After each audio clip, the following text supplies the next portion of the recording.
Annalisa, 29, my girlfriend of 3 years, and I were having a quiet evening at home. My younger brother, who's 20, lives with us temporarily while he's in college. We've always been close, and I've tried to be the guiding figure in his life, especially after our parents passed away. That evening, he was getting ready for a date and wanted some advice on his outfit. Not being the most fashion-forward guy myself, I suggested he ask Annalisa. She's always had a keen eye for style, and I thought nothing of it when she offered to help him pick something out in his room. I continued watching TV, lost in my thoughts, waiting for them to return. After what felt like an eternity, but was probably just 30 minutes, I realized they hadn't come back. A nagging feeling in the pit of my stomach urged me to check on them. Without even thinking, I walked to my brother's room and opened the door without knocking. What I saw, I can't even put it into words. It's an image that's seared into my mind, one that I wish I could erase, but know I'll never forget. I stood there, frozen, trying to process the scene before me. Annalisa was on the bed, fully clothed, but my brother, he was in his boxers, his discarded clothes scattered around the room. The atmosphere was thick with tension, and for a few agonizing seconds, no one spoke. Finally, I managed to find my voice. What the hell is going on here? My brother, looking as shocked as I felt, quickly blurted out, "There was a spider, man, on my jacket." We both freaked out, and in the chaos, this happened. Annalisa, her face flushed, quickly nodded in agreement. Yes, it was huge. I was just trying to help him get it off, and we both kind of lost our heads. I glanced around the room, trying to spot the alleged spider, but saw nothing. My mind raced, trying to piece together their explanation with the scene I'd walked into. It was plausible, I guess. My brother had always had an irrational fear of spiders, and I'd seen him overreact before. But this was something else. Taking a deep breath, I said, "Okay, let's all just calm down. Put your clothes on," I directed at my brother, "and let's talk this out in the living room." As we sat down, the weight of the situation pressed on me. Was it really just an innocent, albeit bizarre, accident? Or was there more to the story? I needed advice, an outside perspective. Given the circumstances, what would you make of this situation? Am I being naive in considering their explanation? Or is it possible that it was just a freak accident? Any advice or insights would be greatly appreciated. Last update. It's been a few weeks since that bizarre incident, and I wanted to give everyone an update. Since that day, nothing out of the ordinary has happened. Annalisa and my brother have been acting normal, and there haven't been any more spider incidents or anything remotely suspicious. After a lot of introspection and weighing the advice I received here, I decided to move past that strange day and focus on the future. On the job front, I've landed a new position which, while it pays well, has me out of the house from 6 a.m. to 8 p.m. It's a grind, but I'm adapting. The long hours, however, have made me more determined to ensure everyone in the house contributes. I've been pressuring my brother to find a job and start taking on more responsibilities. I believe it's time he learns the value of hard work and independence. Fortunately, a friend of mine rents out rooms, and he has a place available just a few blocks from our home. It's the perfect setup for my brother to start his journey towards self-sufficiency. Annalisa has been supportive throughout, and we're working on strengthening our relationship. Here's to moving forward and focusing on what truly matters. What a story, right? What's your gut feeling about Annalisa and the brother? Was it truly just an innocent reaction to a spider, or is there something more going on? Share your thoughts in the comments below. Now we have the final update of an old story. If you missed it, don't worry because I'll start from the beginning. Story 2. Found out my GF of 5 years has been sleeping with my friend from high school, but I feel nothing. Am I broken?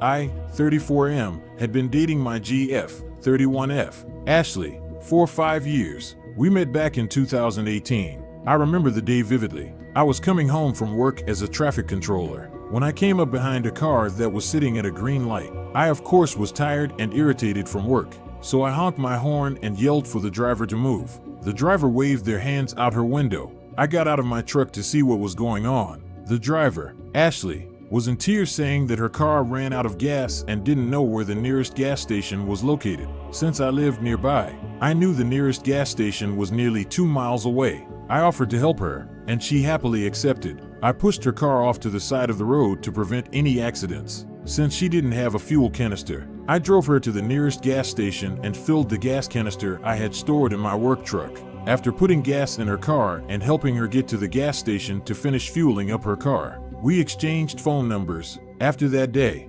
Ashley and I started calling and texting each other. We connected and got along so well, which led us to eventually dating. My parents loved her, and her parents loved me. We loved the same anime music, and even the same taste in cars. We rented a small apartment together and lived together ever since. Every Saturday night, we would change into our favorite PJs and watch some Bleach, My Hero Academia, Demon Slayer, or One Piece. That was our anime night. I loved her so much that I was planning on proposing to her. Last year, my friend from high school, Tony, moved back to town after he divorced his wife. The first night he came back, we decided to crack open a few beers, reconnect after not seeing each other for 15 years. I told him to stay the night, since he was too drunk to drive. A week after that night, Ashley seemed different and not like her usual self. Instead of having anime night, she would rather go out with her friends and have a girls' night or go help her parents or something along those lines. S*X became less passionate